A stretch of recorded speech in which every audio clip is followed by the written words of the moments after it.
Di sini nasihat dari guru kita semua, Kiai Haji Uzairin Taufir Abdillah. Jadi bahwasannya kehidupan orang beriman nih Bapak sekalian terikat, sehingga disebabkan ikatan itu sebenarnya kita nggak boleh terlalu senang. Sehingga disebabkan ikatan itu hidup kita ini menjadi pikiran ikatan itu. Yang pertama apa Pak sekalian? Terikat. Sampai hari ini jangan-jangan tobat kita belum sampai kepada Allah Subhanahu wa taala, belum diterima oleh Allah Subhanahu wa taala. Bahkan hadirin rahimakumullah, di sini disampaikan min alamati mautil qalbi adamal husni ala ma fataka anil mubiqat. Jadi sebagian tanda hati seseorang yang telah mati, tidak ada perasaan susah atas apa yang pernah dia lalui daripada kemaksiatan. Jadi kalau kita ini nggak pernah ada rasa susah melihat kemaksiatan yang dulu zaman kita dulu buat, ya kan, ini menunjukkan hati seseorang ini, hati kita ini telah meninggalkan dunia, Pak. Maka hadirin rahimakumullah, maka kehidupan orang beriman ini terikat akan apa? Yang pertama, terikat akan taubatnya yang dia telah taubatin. Jangan sampai hari ini, sampai saat ini belum juga diterima oleh Allah Subhanahu wa ta'ala. Karena kita nggak tahu tobat mana yang diterima, maka tobat lagi. Bahkan tobat kita diperbaiki lagi. Jangan tobat sambal, tapi tobat dengan sungguh-sungguh. Karena Allah Ta'ala berfirman di dalam Al-Quran, innallaha yuhibbut tawwabin wa yuhibbul mutatahhirin. Sesungguhnya Allah Subhanahu wa ta'ala sangat suka kepada seseorang yang bertobat, dan juga suka kepada orang yang selalu berusaha memperbaiki ataupun mensucikan dirinya. Wa kullama zida fi umri naqasa min hirsih. Dan ketika umurnya bertambah hadirin yang mulia, maka ketamaannya pun berkurang. Nah, hari ini kita semakin tua kadang malah semakin semangat cari dunia nih, Masya Allah. Kenapa kok semangat? Persiapan untuk anak, Masya Allah. Bangunin rumah anak, bangunin rumah cucu, Masya Allah. Sampai 7 keturunan difikirkan, Masya Allah. Wa kullama zida fi umrih naqasa fi hirsih. Ini tanda orang sukses, Pak. Jadi ketika umurnya semakin bertambah, maka rasa tamaknya kepada dunia ini berkurang. Jadi kalau kita lihat diri kita, dulu muda kayaknya biasa-biasa, kok sekarang tua nambah semangat cari dunia, ini menunjukkan kita ini sedang bahaya, Pak. Wa kullama zida fi umrih wa malih zida fi sakhaih wa badlih. Jadi ketika bertambah hadirin rahimakumullah harta kita, ya kan, kullama zida fi malih zida fi sakhaih. Jadi ketika harta kita bertambah, Allah Ta'ala lebihkan, maka apa? Maka berbaginya kita pun bertambah. Jadi bukan nambah pelit, Pak. Dulu miskin, ya kan, senang sedekah, sekarang kaya lebih hebat lagi, Pak. Jadi jangan dulu, itu kan dulu, sekarang beda, Masya Allah. Wa kullama zida fi qadrih wa jahih zida fi qarbih minan nas wa qada'i hawaijihim wa tawadu'ihim. Dan ketika bertambah harga dirinya, Pak, mungkin disebabkan, ya kan, dia terkenal, disebabkan pokoknya banyak sebab lah, kebaikannya dan sebagainya, maka dia ini bertambah pula dekatnya kepada manusia. Jadi semakin dia ini terkenal, maka semakin dekat kepada manusia, bukan semakin orang ini malah takut sama dia, tapi semakin apa? Semakin dekat kepada manusia. Wa qada'i hawaijih. Bahkan juga semakin bertambah dia ini berusaha untuk menunaikan hajat-hajatnya manusia. Wa tawadu'ihim. Bahkan juga bertambah ketawaduannya kepada mereka. Jadi ketika seseorang ini bertambah kehebatannya, namanya dan lain-lain, maka dalam pandangan para alim ulama, tanda kebahagiaan ia adalah maka bertambah pula kedekatan ia kepada manusia. Dan juga bertambah pula ia dalam menunaikan hajat-hajatnya umatnya Nabi Muhammad SAW, dan juga bertambahnya ketawaduan ia kepada umat itu. Kemudian hadirin rahimakumullah, kemudian disebutkan di dalam makalah yang lain, Alamatus sa'adah. Jadi tanda kebahagiaan itu ada 4, Pak. Ada arba'atun, ada 4. Yang pertama apa hadirin yang mulia? Dzikrud dzunub. Dzikrud dzunubil madiyati. Yang pertama ia selalu mengingat dosa. Dosa-dosa yang telah lalu. Kalau kita yang kita ingat kebaikan, Masya Allah. Kadang-kadang sudah lupa, malah kita menuntut, ya Pak ya. Kadang-kadang kita pernah berbuat baik sama orang, tetapi tidak dibalas kebaikan kita. Akhirnya apa? Kita tuntut. Kamu ini nggak ingat apa? Dulu kamu lagi kere, saya bantuin kamu tuh, Masya Allah. Nah, itulah diuji Pak namanya. Nah, disebabkan ujian itu kita sabar tidak ngempet. Karena pada dasarnya orang itu, jadi artinya Allah Ta'ala kasih guru kepada kita, guru sabar. Paham ya? Allah munculkan seperti itu supaya hati kita semakin bagus di hadapan Allah Subhanahu wa Ta'ala. Bahkan ada seorang Habib di Lombok, dulu pernah talaki saya dengan dia, Habib Ali. Beliau mengatakan kalau pakaian itu kotor, maka enggak cukup katanya dikucek, bahkan harus pakai rinso, bahkan direndam dulu, itu pun enggak cukup, harus disikat katanya. Masya. Begitu pula kalau hati kita ini mau dibersihkan oleh Allah Ta'ala, ini enggak cukup hanya dengan ibadah, hanya enggak cukup dengan nasihat-nasihat. Kadang-kadang juga harus apa? Harus dikritik, ya, harus dicuekkan, harus dihinakan dan lain sebagainya. Masya Allah. Kemudian yang kedua hadirin yang mulia, alamatus sa'adah nisyanul hasanat. Alamatus sa'adah yang kedua adalah melupakan kebaikan. Jadi kebaikan yang pernah kita buat nggak usah diingat-ingat, Pak. Yang diingat-ingat ini apa hadirin rahimakumullah? Yang diingat-ingat ini bagaimana kebaikan yang kita buat, apa kekurangannya, kita sempurnakan. Karena ada 3 perkara saya pernah sampaikan, bahkan itu termasuk perkataan Ibnu Athaillah rahimahullah di dalam kitabnya Al-Hikam. Ada 3 perkara yang tidak boleh kita remehkan. Yang pertama adalah kebaikan, walaupun sebesar biji dzarrah, walaupun kebaikan itu di mata manusia adalah kebaikan yang remeh, tetapi kita tidak boleh meremehkan kebaikan itu. Kenapa? Jangan-jangan yang kita remehkan itu, itulah yang akan menyebabkan kita diterima oleh Allah Subhanahu wa Ta'ala. Dalam bermuasyarah sama apa? Sama kawan-kawan kita. Dalam bermuasyarah, muasyarah ini apa Pak? Hubungan sesama, ya kan? Maka kita perhatikan. Demikian pula muasyarah kita dengan apa? Dengan istri kita. Muasyarah kita dengan anak-anak kita. Jadi jangan mentang-mentang kita bapak, ya kan? Jangan-jangan mentang-mentang kita apa? Orang tua, tetapi kita juga perlu menjaga hati-hati daripada anak-anak kita. Kemudian hadirin rahimakumullah, yang kedua apa yang perlu kita jaga dan tidak boleh kita remehkan? Yang kedua adalah dosa, Pak.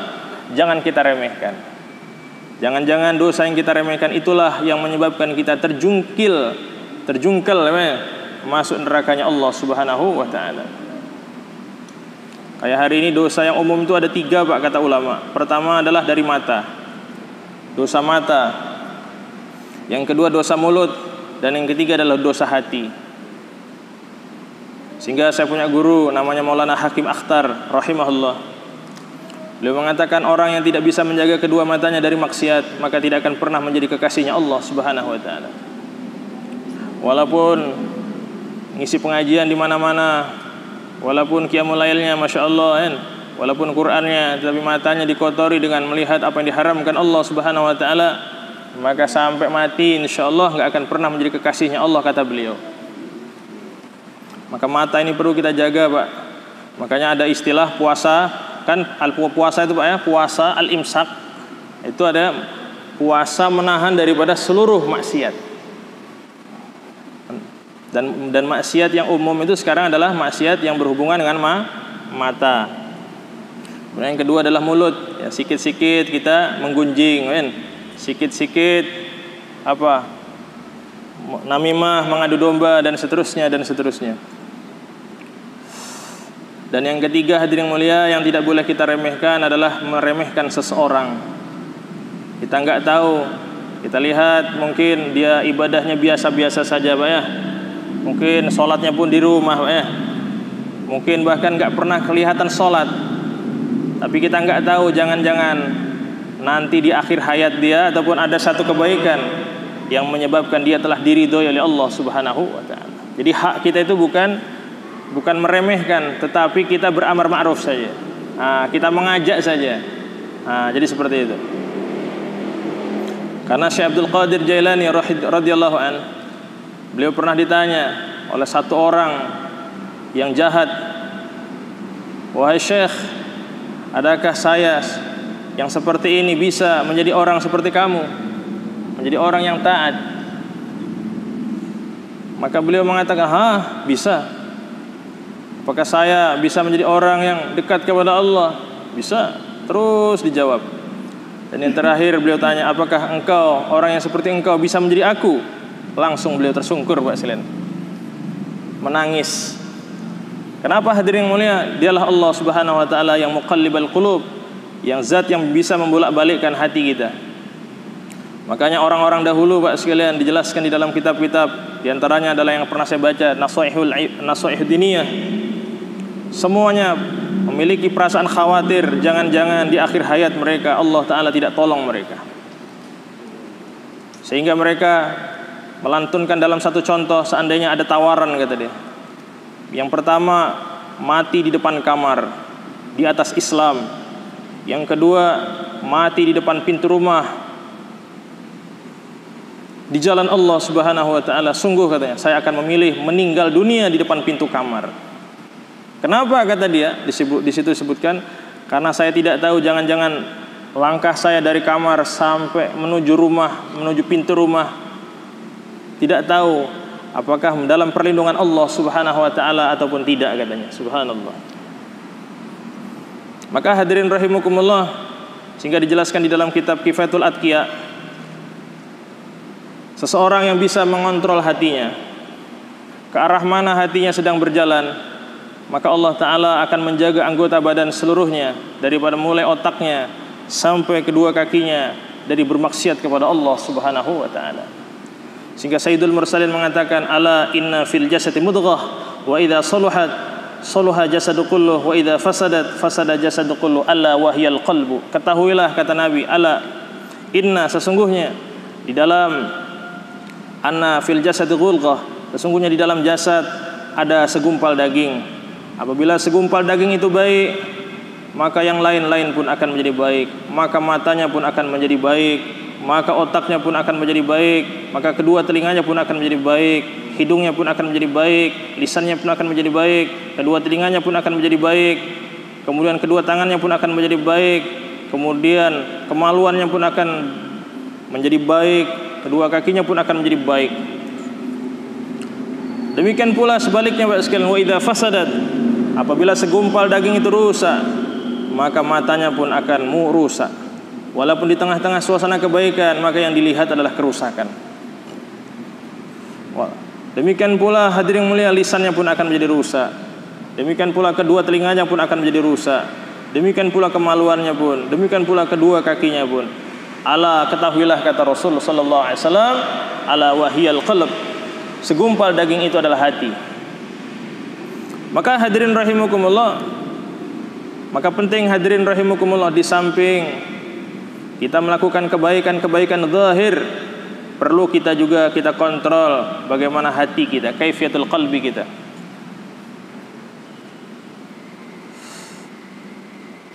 Kemudian hadirin rahimakumullah, kemudian kembali kepada alamatus sa'adah yang disebutkan di dalam kitab ini, yaitu arba'atun. Yang pertama tadi dzikrud dzunubi al-madiyah. Yang kedua adalah nisyanul hasanatil madiyah. Yang pertama adalah mengingat dosa. Jadi salah satu tanda seseorang ini bahagia ataupun sukses dalam pandangan syariat, yang pertama ia selalu mengingat dosa-dosanya. Dan yang kedua adalah nisyanul hasanati al-madiyati, melupakan kebaikan-kebaikan yang telah lalu. Jadi kebaikan ketika terlintas di pikiran kita, maka cepat-cepat kita berlindung kepada Allah Subhanahu wa taala, mengucapkan la haula wala quwwata illa billahil aliyyil azim. Apalagi sampai dikenal kebaikan kita sama banyak orang, masya Allah, cepat-cepat. Jadi jangan malah mau dikenal. Kalau terkenalnya itu alami juga harus takut, Pak ya. Karena kadang-kadang walaupun kita enggak mengenalkan diri, ini bisa terkenal sendiri. Misalnya contoh, siapa nama? Mas Satri, Mas Tri. Beliau ini punya kebaikan. Setiap malam WC itu dibersihkan misalnya. Nggak ada yang tahu, tapi ada. Ya lama-lama ketahuan juga kan. Akhirnya cerita, akhirnya terkenal, masya Allah. Maka kalau dia nggak tahu ngontrol hati, bahaya. Bahkan nanti, oh kamu baru tahu ya, memang saya ini rajin, masya Allah, ya kan. Tetapi hadirin yang muliakan Allah Subhanahu Wa Taala, ketika seseorang ketahuan kebaikannya tadi, maka semakin takut, Pak. Maka kata Imam Ghazali, bersyukurlah orang yang ketika dia datang tidak ada yang menyapa. Ketika dia duduk tidak ada yang menanyakan, ya kan? Ketika dia berkumpul tidak ada yang meminta pendapat. Subhanallah, ya kan? Tapi kita beda, Pak ya. Kalau kita, oh nggak kenal apa sama kita. Wah, kita ini wong lamo, ya, masya Allah. Kemudian hadirin rahimakumullah, selanjutnya yang ketiga, wa nadruhu ila man huwa fawqahu fid din. Kemudian alamat kebahagiaan atau kesuksesan yang ketiga adalah pandangannya kepada seseorang yang lebih tinggi dalam urusan agama. Maka ketika kita ini memandang agama, amal agama, dalam urusan agama kepada orang yang jauh lebih rendah amalannya, maka ini alamat saqawah, Pak, alamat celaka. Maka kita berusaha jemaah sekalian, walaupun pura-pura, Pak ya. Nah, jadi kita ini sekarang lagi berpura-pura menjadi orang baik. Nah, maka nggak apa-apa, ya kan? Nah, namun berpura-puranya di hadapan Allah Subhanahu Wa Taala. Ibaratnya kita ini belum rajin, tapi pura-pura rajin. Maka pelan-pelan akhirnya menjadi apa? Menjadi kebiasaan. Sudah menjadi kebiasaan, akhirnya menjadi hobinya taat kepada Allah, dan akhirnya apa? Baru ikhlas. Maka hadirin Allah Subhanahu Wa Taala, maka ketika kita bisa melakukan kebaikan, maka berusahalah melihat orang yang jauh lebih saleh di atas kita. Misalnya bapak-bapak sudah istiqomah baca Quran 1 juz, lihat, masya Allah, ada sebagian orang Islam dia sudah istiqomah 3 juz. Seperti saya punya kawan di Kemiling itu, Haji Narif kalau nggak salah namanya. Itu orang aslinya Sumatera Barat, dia tinggal di Kemiling. Itu saya sering mudzakarah sama beliau ini istiqomah setiap setengah bulan khatam Quran. Jadi setiap hari 2 juz. Itu istiqomahnya kadang-kadang dilebihkan. Kadang-kadang bisa 2 juz setengah, kadang-kadang bisa 3 juz. Nah, jadi sambil dia kemana-mana bawa catatan, Pak. Jadi nggak bawa Quran. Batasnya itu ditulis. Misalnya surat Al-Baqarah ayatnya tulis. Sehingga nanti kemana dia pergi, dia cari Quran, diteruskan. Subhanallah. Setiap keluar sama kami, keluar khuruj, itu bawa kain kafan. Pernah dulu ke Banten sama Ustadz Romli sama Ustadz Dedi, nah itu juga bawa kain kafan, masya Allah. Maka hadirin rahimakumullah, orang sudah tua beliau mendekati 80, istiqomah ya, baca Qurannya 2 juz lebih. Nah kita yang khususnya anak-anak muda ini bagaimana? Wah ya, masya Allah. Jadi artinya melihat yang di atas. Kemudian yang selanjutnya hadirin yang mulia, wa nadruhu ila man huwa dunahu fid dunya. Dan juga memandang kepada seseorang yang di bawahnya dalam urusan duniawiyah. Jadi kadang-kadang kan kita ini diuji, ya kan, melalui mungkin sama orang tua, ya. Kamu ini sekolah tinggi-tinggi, tengok ada tetangga udah punya mobil, biasa-biasa aja sekolah dia, tamat SMP malah. Kamu itu S1. Kan? Nah, diuji kadang-kadang sama siapa. Maka ingat hadirin mulia ini. Nah, jadi kita hadirin rahimakumullah, bahkan ketika kita diuji dengan melihat dunia, ada doanya, Pak. Allahumma la aisha illa laisul akhirah. Allahumma ya Allah, laisa, tidak ada kehidupan illa kecuali kehidupan nanti di akhirat. Bahkan kata Abah Yai guru sekumpul, ketika kata beliau, ya insyaallah kita husnuzon, perkataannya wali-wali Allah, ketika kita melihat dunia doa gitu, nanti Allah beri kita itu. Apa ya? Nah, misalkan kita melihat apalah kita melihat mobil orang mewah, langsung kita bilang Allahumma la aisha illa laisul akhirah. Ya Allah, tidak ada kehidupan kecuali kehidupan nanti di akhirat. Nah, itu. Maka hadirin rahimakumullah, bagaimana 4 perkara ini adalah rambu-rambu, Pak, agar kita tidak menjadi hamba yang celaka. Karena kebalikan daripada 4 ini adalah tanda alamatus saqawah, daripada tanda celaka. Yang pertama apa, Pak? Berusaha mengingat dosa-dosa kita. Dan yang kedua apa? Melupakan kebaikan. Yang ketiga memandang seseorang memandang seseorang yang lebih tinggi dalam urusan amal agamanya. Dan yang keempat adalah memandang seseorang yang lebih rendah dalam urusan duniawiyahnya. Inilah alamatus sa'adah, tanda daripada kesuksesan. Adapun kebalikannya adalah alamatus saqawah. Insyaallah, Pak ya. Yang jelas kita ini semua sedang belajar. Nggak ada yang sempurna, ya kan? Yang penting niat, Pak ya, niat. Jadi ini adalah rambu-rambu kehidupan dalam syariat. Bahkan juga di sini dijelaskan min alamati mautil qalbi adamul huzni ala ma fata min al muwafaqat wa tarkun nadmi ala ma fa'altahu min wujudi zallat. Jadi setengah daripada tanda-tanda hati seseorang yang telah mati, tidak ada perasaan kesulitan, kesusahan, kecewaan atas apa yang telah terlewat dari bentuk-bentuk ketaatan yang ada pada kehidupannya. Misalnya contoh, sudah sebulan gak pernah baca Quran, tapi kita biasa-biasa saja, maka ini menunjukkan hati kita ini sudah mati. Apa ya? Seminggu sudah gak pernah berselawat kepada Nabi Muhammad SAW, tapi biasa-biasa saja. Nah, jadi ini artinya kita hadirkan, Pak. Jadi ketika kita lewat kita berusaha istighfar kepada Allah.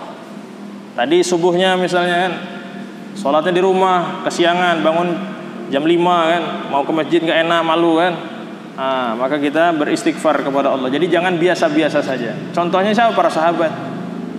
Ketika para sahabat radhiyallahu anhum tertinggal takbir bersama imam masbuk, maka hadirin rahimakumullah, mereka susahnya 3 hari 3 malam. Dikala mereka ketertinggal jamaah besar, maka susahnya 7 hari 7 malam. Nah, jadi barometer kehidupan kita sebagai orang awam adalah kehidupan orang-orang yang telah diterima oleh Allah Subhanahu wa taala. Yaitu siapa? Mereka adalah Rasulullah dan para sahabat radhiyallahu anhum. Jadi jangan bilang itu kan nabi, jangan, Pak. Terus kalau nggak mengikut nabi, ikut siapa? Nah, itu ya, Pak ya.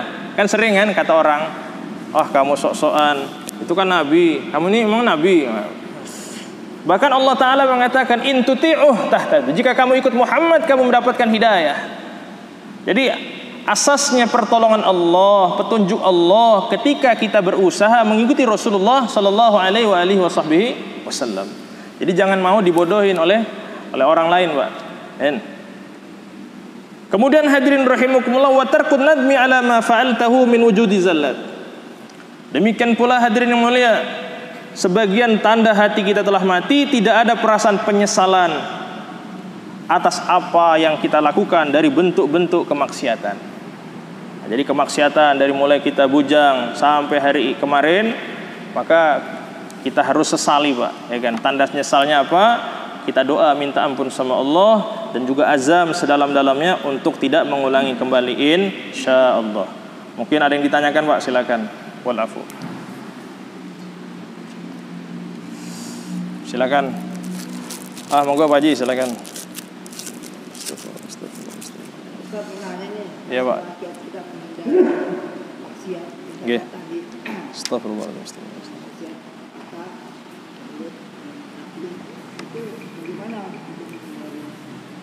Kemudian saya bertanya, biasa di HP ini Pak Ustaz banyak gambar-gambar yang share ya, setelah melintas ketika kita buka terus tulisan dari mana supaya ketika bisa dijaga. Jadi memang secara dasar Pak, kata orang dulu Pak ya, ini saya pernah dengar ceramahnya Pak Yai Uzairon, Maulana In'amul Hasan mengatakan, HP ini menghalangi sampainya ketakwaan kita kepada Allah. Itu asasnya. Jadi mau kan hari ini orang banyak bela-belaan, tapi kan penting kita dakwah dengan medsos. Nah, jadi asasnya gitu Pak. Asasnya. Malah kalau bisa kita pray dulu 7 hari dengan HP gitu. Jadi tawajuh kepada Allah. Off dulu. Ya kan. Nah ini riyadhah gitu. Nanti gimana kaifiat hati? Karena memang orang kalau dalam suluk Pak, suluk thariqah itu semua yang sifatnya menghalangi, karena kita ini pada dasarnya masih masih anak-anak Pak dalam bab ruhani, belum dewasa.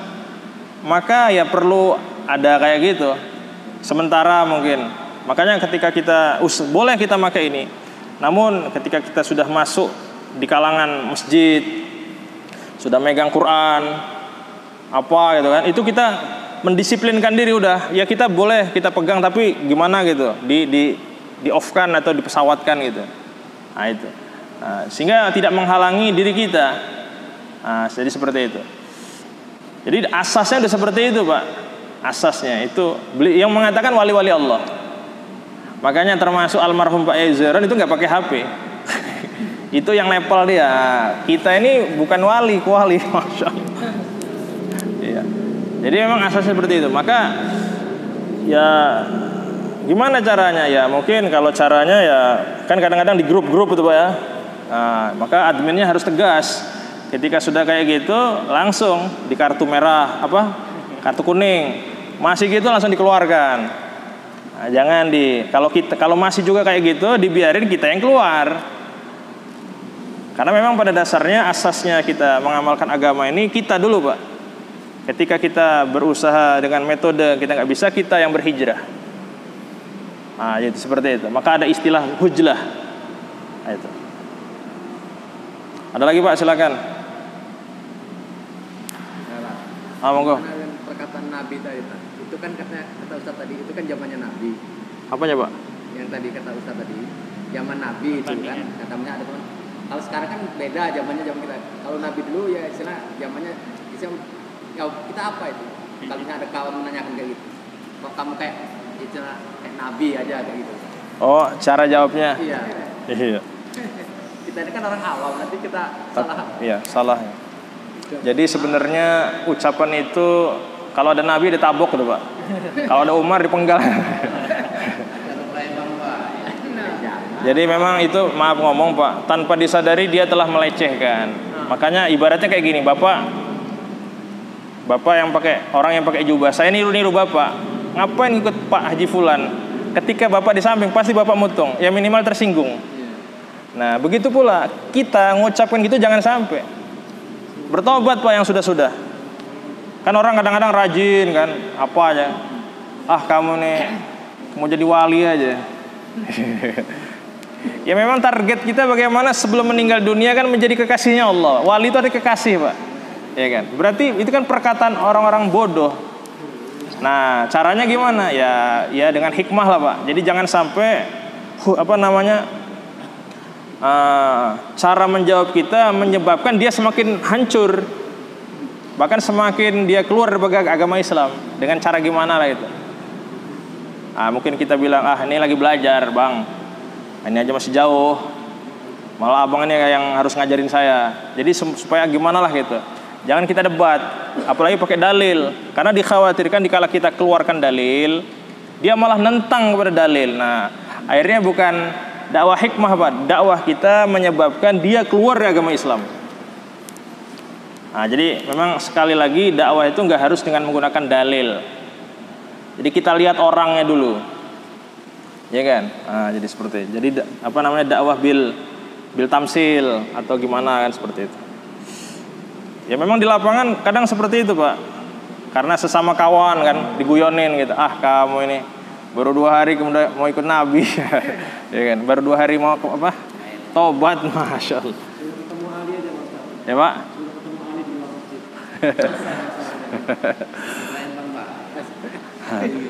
Ada lagi Pak, silakan. Yang jelas Pak sekalian, kita ini sekarang dalam masa tarbiyah Pak, masa belajar. Jadi kembali lagi saya ingatkan bagaimana Imam Ghazali, beliau ini Masya Allah Pak ya, seluruh kebaikannya itu hanya untuk Allah. Tetapi beliau dimimpikan, ya kan, bahkan itu termaktub di dalam seluruh kitab, khususnya kitab-kitab tasawuf, tidak ada kebaikannya yang diterima oleh Allah Subhanahu wa taala. Apalagi kita kayak saya baru tobat, ya kan Pak ya. Maka hebatnya gimana kita punya amal, perlu apa? Perlu mengharap betul-betul kepada Allah taala supaya Allah taala ini merahmati kita, menerima kebaikan kita, memaafkan kita, ya Pak ya. Nah, karena memang apa? Kita baru takbir aja kadang sudah ingat macam-macam, ya Pak ya. Belum baca Fatihahnya. Fatihahnya juga belum lurus, Pak ya. Kemudian belum lagi rukuknya. Jadi penuh dengan kekurangan dan kekurangan. Jadi di balik ibadah kita ini penuh dengan kekurangan. Nah, jadi hanya apa? Hanya pertolongan Allah, hanya rahmat Allah, hanya syafaatnya Nabi Muhammad SAW saja yang kita harapkan. Jadi jangan sampai ada perasaan mengandalkan dengan kebaikan kita. Wallahu a'lam bishawab.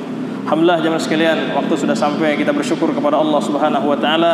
Allah Subhanahu wa taala telah memberikan taufik kepada kita untuk sama-sama thalabul ilmi. Semoga pengajian ini diterima oleh Allah Subhanahu wa taala, menjadi wasilah kita hidup di dunia selalu dalam perlindungan Allah Subhanahu wa taala, dan akhirnya meninggal dunia pun dalam keadaan ditolong oleh Allah Subhanahu wa taala. Bahkan selalu di alam-alam selanjutnya pun harapan kita ditolong oleh Allah Subhanahu wa taala, dan akhirnya masuk surga bersama Nabi Muhammad sallallahu alaihi wasallam. Dan kita berharap pengajian kita pun sebagai wasilah sampainya hajat dan cita-cita kita, keluarga besar kita. Allahumma amin ya rabbal alamin. Subhanallah bihamdihi, subhanaka Allahumma bihamdik, asyhadu an la ilaha illa anta astaghfiruka wa atubu ilaik wa na'fu minkum. Wassalamu alaikum warahmatullahi wabarakatuh.